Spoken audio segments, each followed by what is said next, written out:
If you're planning a secret mission deep within the remote, dangerous jungle, you need an elite team with specific training and the proper gear.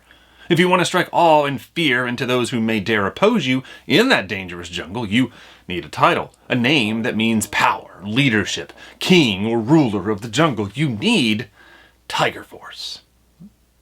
If you're a company that wants to keep getting product out, but maybe needs a little more time to develop it, you need releases to fill the void. If you need more money to finance growth and development of a product, and let's be honest, a padded bottom line, you need repaints. That sometimes polarizing approach to collection that is often referred to as a cash grab is not for all, but that is the beauty of any form of collecting. It's not always for everyone, but it's for someone.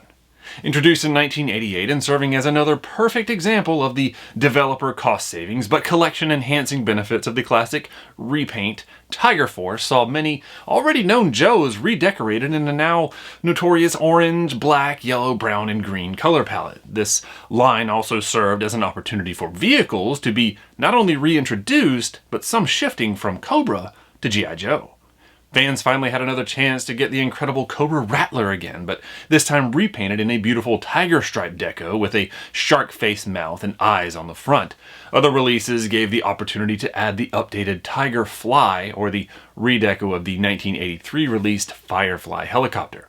And now, Tiger Force is back, and seemingly coming in full swing. With the Hasbro and Target partnership and the Classified Series line, fans and collectors have already had the chance to pick up a Stuart Outback Selkirk dressed in an homage to his Europe-only release Tiger t-shirt, which we have had the fortune of reviewing on this channel and is currently available online and in stores. Today, we get to take a look at not only the leader of the G.I. Joe and the Tiger Force team, but also the first redeco of a vehicle in the Classified line. Hey everyone, my name is Jonathan, aka JK of JK Collects, and in this episode we are taking a closer look at the Hasbro G.I. Joe Classified Target exclusive Tiger Force Duke and Ram Cycle.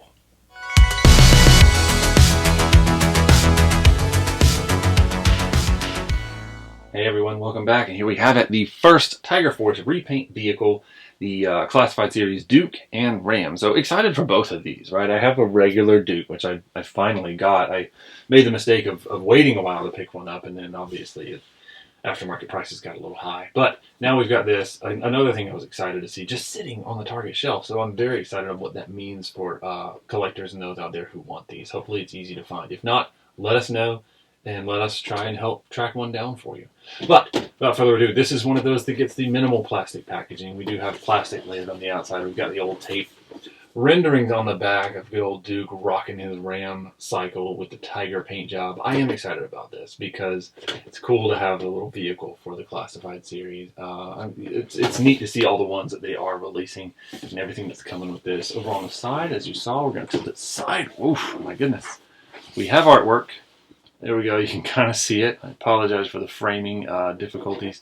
We've got Duke looking proud, looking noble, with jets, looks like F-22s flying above him as he's just chilling on his bike.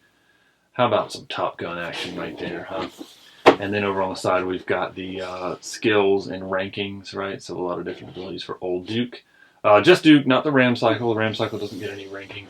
And then here we've got some more artwork on the front. It's just fantastic. I know I mention it every time, but the plastic reduced package, I love that we get to see these artistic representations. It definitely could be worse, right? I know a lot much prefer having that window where they can see the actual figure itself. But hey, let us give you the opportunity to see it right now and see how you like it. You know, maybe we can get a pretty good example of how it looks. So let's slide this tray out. Okay, seems like we got a dual action thing. So that tray comes out with Duke and the vehicle, and then there's a whole nother, like we're used to, the weapons crate kind of thing in there. But that is an empty box. It's difficult to get in frame, so I'm just going to set it to the side.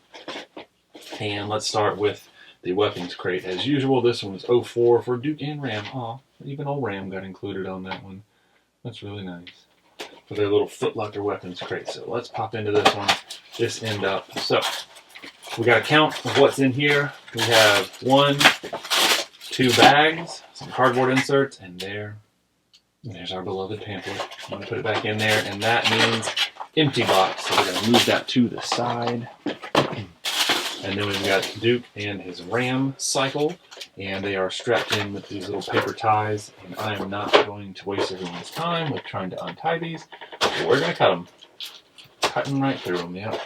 And I'm going to cut them carefully because sometimes it could poke through the box and hit the figure. So cut carefully, cut sideways, and typically, as I was not doing, cut away from yourself. I am a decent distance away. That doesn't make it okay, but it was a little bit less likely that I would cut myself. But for safety's sake, I'm cutting away. And look at that, Duke just dropped right out. And is our Ram cycle free? We got one here on the side. We'll cut that one. And our Ram cycle is also free, and that is another empty tray with a good Tiger Force logo on it. Get some of this shrapnel out of the way, and let's start digging in. Okay, so 2 bags, a vehicle, and a Duke. All right, so let's hop into this first bag here. This is one that we do need to tear into, so we get to potato chip bag this one. It looks like we got some Ram cycle side pieces, right? So there we go. So they're gonna snap together and go on the one cycle. I love this tiny little wheel for it, right? So very cool. That is part of the craft that we have here. Let's open up the other bag and get a roll call of everything in it. No potato chips so far. Okay. So if we dump that out, we get a backpack, a pistol sidearm. We get, looks like binoculars. Here is the cannon for the minigun, if you will, for the Ram cycle. Doesn't just pull off, it's not going to slide off. I'm going to need to cut it. And then we have one more cardboard envelope, and let's see what is in that. And that is Duke's classic rifle.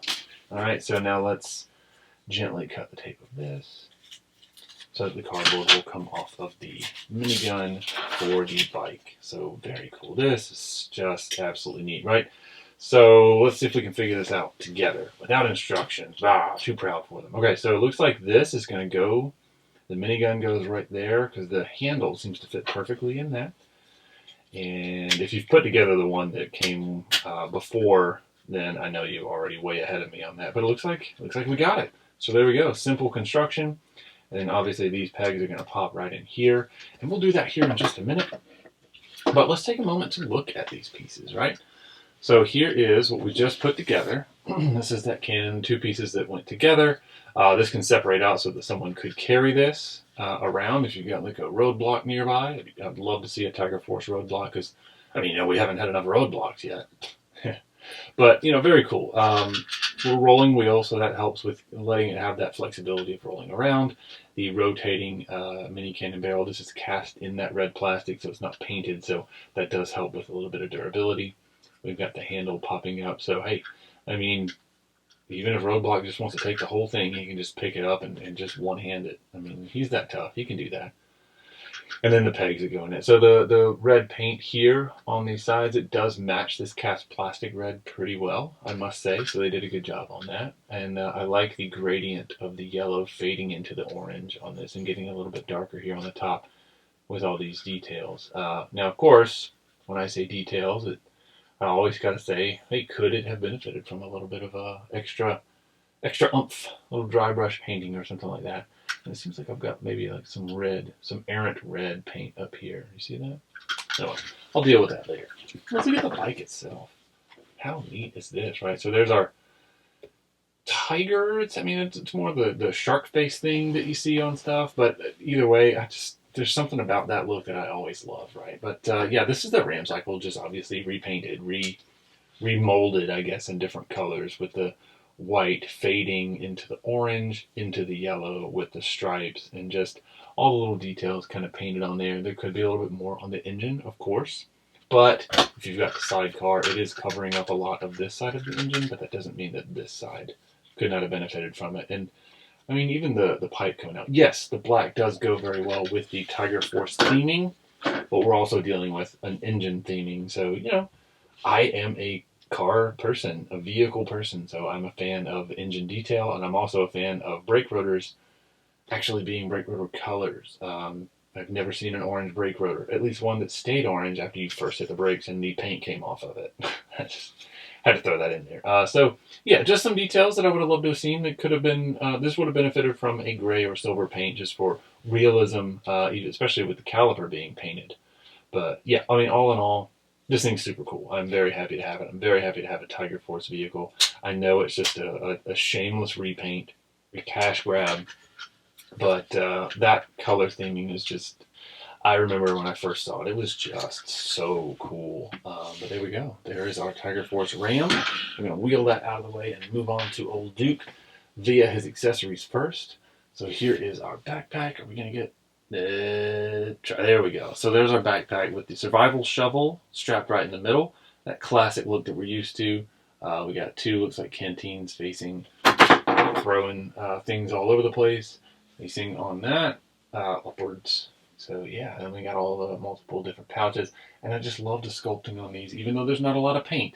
Only really on that survival shovel, which I appreciate that they did that. Missing some opportunities there, but I love how it just shows that it is that fabric, and it's kind of a looser fabric that can crumple a little bit more easily. Just the sculpting on these things is masterfully done. Weapons, here is the handgun, the pistol, if you will. I think we're going to have to shift. Let's go manual. So there we go. This is one that we've seen before. I believe it definitely looks familiar. I won't say any name brands that it mimics. There is no opening on the end for any blast effects, but just your basic sidearm, cast in black plastic, no extra highlights or anything painted on it. But you can see the difference in sheen or finish or gloss, and probably mostly from release agent for the mold and the plastic. And then here, Duke's classic rifle. Same thing, cast in the black plastic. No frills of any kind of like dry brush or anything like that, which it could have benefited from, especially here on this the heat sink, I believe it is. I don't know if that would count as a suppressor. It seems like it's a flash muzzle or whatever. I can't think of what the exact name is. If you know, throw it in the comments. I'd love to, again, as always, learn. But there we go. This, of course, does remove, so thank you for that, classified team. Always happy to see that. And it does have a blast effect hole on the end, so we can add some if you've gotten some from the other collections out there that will fit in it. And then last but not least, as far as accessories, we got the little binoculars, also cast in black plastic. Nothing extra done for them. Let's get that focus. So some things that would have been cool, right? So maybe a little blue in there or here, just to kind of give the idea of a screen, a lens, and then a lens up here for it. But otherwise, it's just cast in the black plastic. Nothing special, nothing outrageous. It is a pair of black binoculars. And then here's Duke. So there he is, looking noble, nicely repainted, and super proud of it. I mean, he came out posed like this. Let's switch to auto so we can keep up with it. Yeah, so I mean, not really a lot of extra crazy new going on here, right? So it's Duke. The blonde hair, it's good to see that. It's very refreshing to see the blonde hair Duke, right? So that's what I'm more used to, and they've got the darker color to it where it's cut shorter. So I like that, right? This is a little bit longer, so it's a little bit more bleached, a little bit more grown out from the sun, things like that, and that would be a little bit darker, so closer to the head. The interesting thing about hair. A little bit of the paint got on the forehead, it looks like, so kind of a little bit of an issue there. It looks like the darker and then a little bit of the lighter there. But the face itself, the sculpting, as always, and as before, it looks great. Very well done. The paintwork on the eyes and the realism, I should say, looks very good. We've got a little bit more paint right there. So kind of sloppy with the hair paint, whether it's from the eyebrows or the hair itself is what I'm going to say. Or, you know, maybe it's mustard. Maybe he had a hot tub. Well, I'm not here to judge. But there we go. So neck is separate from the torso, head separate from the neck. So side to side, you know, the neck helps out with that a lot. It does have decent movement, but the head itself does not really have a big side to side. Up and down, very good. Right, because we've got that extra little hinge in there, and the neck also kind of benefits and adds to it, even though that collar kind of stops it. Down, we've got chin to chest on good old Duke, so that does help. Very good flexibility there. Most importantly, boom, we've got exorcist rotation with, we don't really have to stop the neck. Yes, the neck can move, but the collar helps prevent it from rotating too much. In the shoulders, we got butterfly joint. We've got good rotation. We have the bicep tricep without a huge gap or anything like that caused by the musculature or the sleeve. This is a pinned elbow, of course, because, you know, we've got some reuse going on here, but decent flexibility with the double pins, right? Not as far as we've seen some of them go, and especially some of the newer ones, even with large musculature, like the Tiger Force Bazooka. Massive muscles. Even the sleeve, the shirt sleeve got in the way, but his arm came pretty low. I think he was able to touch his straps. I mean, they were large, but he could still touch them. No forearm rotation, but we do have wrist rotation, and this one is a up and down. It is a weapon holding trigger finger, and then we've got the little watch on the wrist. I love that extra detail that we've got there. Would have been neat to see some paint on the watch face just to help make it pop. Same thing on the other side, but this one is a forward, backward, or supinate and pronate wrist, but it does have that same flexibility and movement. The mid-torso, this one is a forward-backward with the multi-click locations. Now, it does have decent flexibility backwards. We've got 1 position, 2 position, 3. So we are a 3 position here, back, straight, and forward. Not bad, but when you lean it back, you can kind of see they did keep the line going, which I do appreciate that. Yeah, it does get a little smooth as you go higher, but the line continuing all the way up does help with keeping just the continuity of the look and not just suddenly having that gap or that flat bit going on there. And even here, there's a crease that goes all the way up on the back.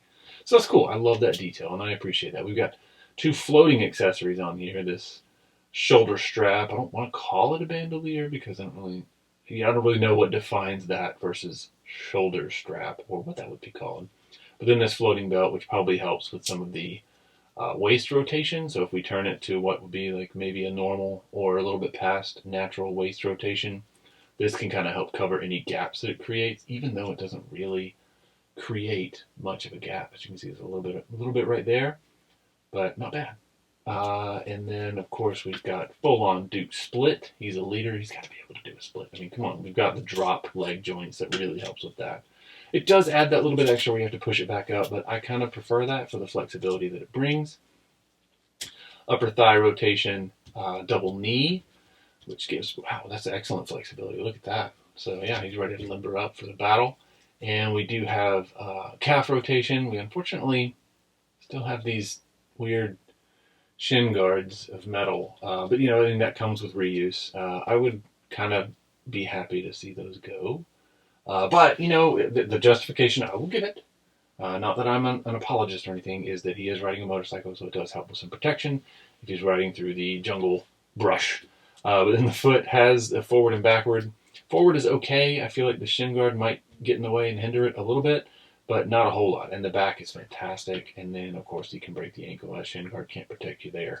The other leg has the same flexibility, and we have a functioning, boom, thigh holster right there for that sidearm. And, yeah, and it does kind of float around a little bit. It looks like the best spot for it is here because there's a pocket, and you don't really want it covering the pocket, but that would be what stretches it enough for a good pressure hold. So a little confused on that one. Paint apps, not terrible, right? So let's look at the emblem here. His little, looks like maybe an airborne medal. Looks good. I mean, the gold painting on that seems to be pretty well applied, especially for it being gold on a cast green plastic. That can be a little bit difficult as far as keeping it thick enough without taking away from the clarity of it. The collar, the red is definitely painted well, but you can see the undershirt doesn't quite meet the tips of the V right there and cover up all the red. But again, that's something you got to look at very closely. From back here, you kind of can't really tell unless you know. The silver on here, on this the shoulder piece, pretty well applied, it seems. No real issues with it. And then the green cog-ish type shape seems like it's got some opportunities. I don't know if I'm missing the design of it, but up here on this top part, you can see there's a little bit of silver paint that bled through. It looks like it's supposed to be the same cog-like shape all the way around, but the green didn't quite make it there. Otherwise, I mean, we're dealing with a lot of cast plastics and things like that. We have this odd black shoulder pad versus the non. Curious about that, but I didn't design it. It's probably some of that odd stuff from the reuse, where they tried to add those little futuristic flares. And then, of course, we've got the black stripes. And versus the bazooka one, where the yellow on the green was a little bit more difficult to do, the black's a little bit easier over the orange. I love the orange pants, and I like the black stripes. And the black stripes were a little bit easier to be thicker and to cover the orange, right? Just general paint and coloring rules. So they are very well applied, and I appreciate that. No real issues or opportunities, and we have them wrapping around to the back, which I do appreciate that as well. No paint apps on the boots. And then, of course, the shin guards are just cast in the plastic that they are. There we go. That is Duke himself. Tiger Force version, I should say. Again, very excited to have that. This does not have a hole for this to pass through to help hold it in place. So very curious about that. It does plug in fairly well. I'd be interested to see if it stays that way, because it seems like the way that this dips, that's right about where that's supposed to be. We'll see if and how it interferes. But, that's our guy. We've got these foot pegs right here on the bike. So we'll put one in there and put the other in here just to see how the functionality goes. All right. Seems like that other one went in a lot easier, or I just didn't get it at all. I did not get it at all. That's what happened. If it seems like it was easy, double check it. All right, let's sit him down, and he's basically on there. And then of course he's got the grip hands, so he's ready to grab those handles, which fortunately move a little bit. Right, they've got some articulation to them, so that helps with posing. But here we go. He's got it.